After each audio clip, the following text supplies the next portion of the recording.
Warnings out there that this weekend storms could bring dozens of trees to come down, like this massive pine that smashed into a Lodi home, nearly crushing a family inside.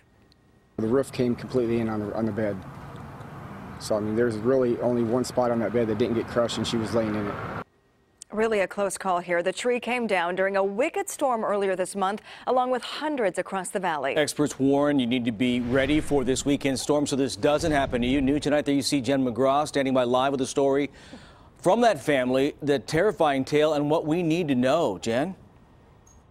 Yeah, Tony and Sharon, last winter's storm actually splintered this tree here in McKinley Park. Luckily, that just happened here and not on top of someone's family, because that's exactly what happened to a family in Lodi. And experts fear this time of year, trees come down and it's dangerous, especially tomorrow night. And it was that really windy night. It was 60-mile-an-hour winds. And it just cracked, and you heard a boom, and then my house shook next door. The whole street in Lodi felt the 50 or so foot pine tree that came crashing down and onto this family of 5. I tried to jump off the chair to grab my daughter that was on the floor in front of me, and I couldn't make it. It was already through the roof. And Robert Bigler's youngest daughter was in the next room. But she was just trapped by one of the blades of the ceiling fan. So I reached in there and broke it, and I got her out of there. Really scared.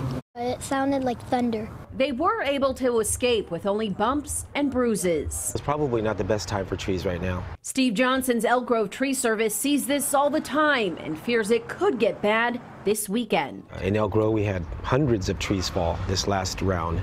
And I think it was about a year and a half ago, we had probably maybe at least 1,000 trees that fell. He believes the drought is in part to blame. The trees themselves went a long time without water. And then when we suddenly started getting lots of water, it was the worst kind of combination, because you have these trees that are still dry on the inside. They're still brittle, but yet they have these big limbs and branches where the leaves just filled up with water. Trees like this need to be trimmed way back, something Robert was saving up for. I've been trying for 6 years to get it trimmed. I didn't have $7,000 to get it trimmed. An inspector says this house is beyond repair and still most of their stuff trapped inside. Robert says what matters escaped that night, and he's just thankful his family is alive. And thankfully, that family does have insurance. Now, the tree experts tell me you got to check the root and the trunk of your tree. If it's squishy to stand on, or if your tree is at all wavering, that means you got a big problem. Make sure you call that tree expert to come out and cut it down before it falls over. Good reminders. Glad that family's okay. Jen, thank you. Heavy rain and strong